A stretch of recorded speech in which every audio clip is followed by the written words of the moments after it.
So, hello mga kamitsu. So, today, part 3 tayo. Ito namang auto loan tips na to is regarding sa once na na-approve ka na, ano ang next step natin mga kamitsu. So, iniimbitahan ko kayo na mag-subscribe sa aking YouTube channel dahil ang aking YouTube channel ay regarding sa Mitsubishi models, mga upcoming models para at least updated kayo. And yung mga auto loan tips, no, importante po yan dahil pabago-bago yan, katulad nito. So, mag-subscribe na kayo.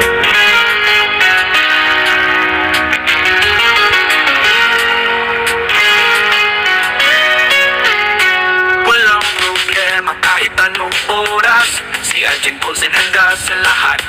Mitsubishi dream sa pagkamay, sa kanya siguradong alalay. Mga tanong mo laging sagot, i-consider walang komplikasyon. Tutulong tips bawat habang iko'y di maliligaw sa daan. Si Paulsen ang kaibigan mo, sa bawat kotse handang tumulong.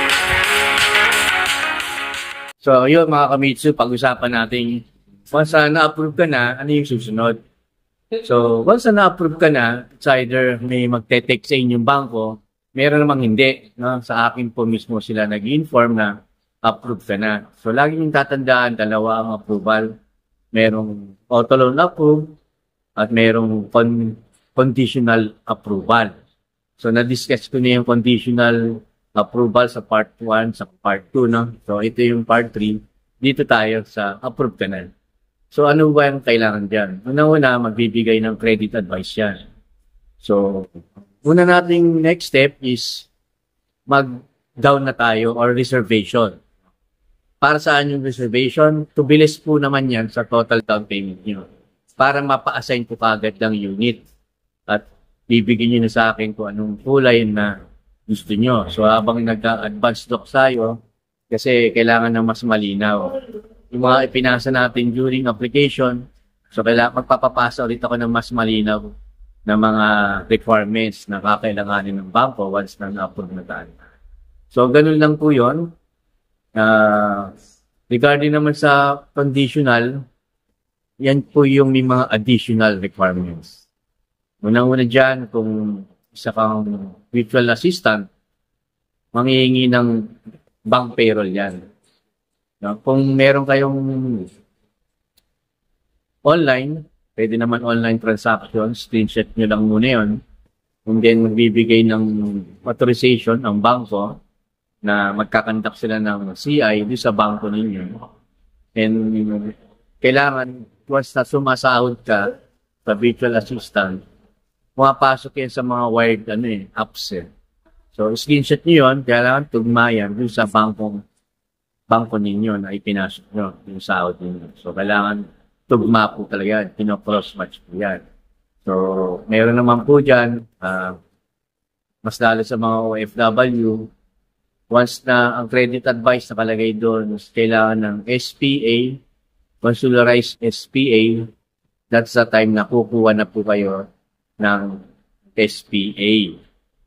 Pero, kaya ginawa yan dahil for approval pa naman kasi before. So ngayon, approve na, andyan dyan na yung credit advice. That's the time na kukuha na kayo ng bibigay ang bangko ng SPA form. Pifilapan nyo yun, and then dadalhin nyo po sa embassy, sa bansa kayo. Ipapa-consularize nyo po yun, ipapadala nyo yun sa akin. Sa opisina, kaya ako na rin po yung contact person. Next step po nun, kung anong bangko nagka-approve sa inyo, mga kamitsu, mag-o-open po kayo ng account doon. Let's say, Bank A.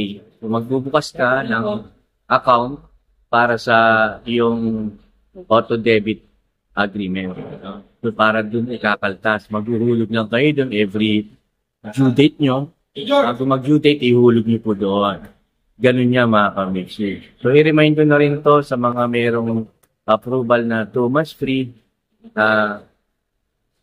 System generated kasi kahit na alam na natin na-approve ka ng 2 months free, pagdating ng release, pagdating ng 1 month, may magte-text sa inyo na pinagbabayad na kayo ng monthly nyo, no worries po doon dahil system generated lang po yan. Yan po yung sagot ng mga bangko sa amin.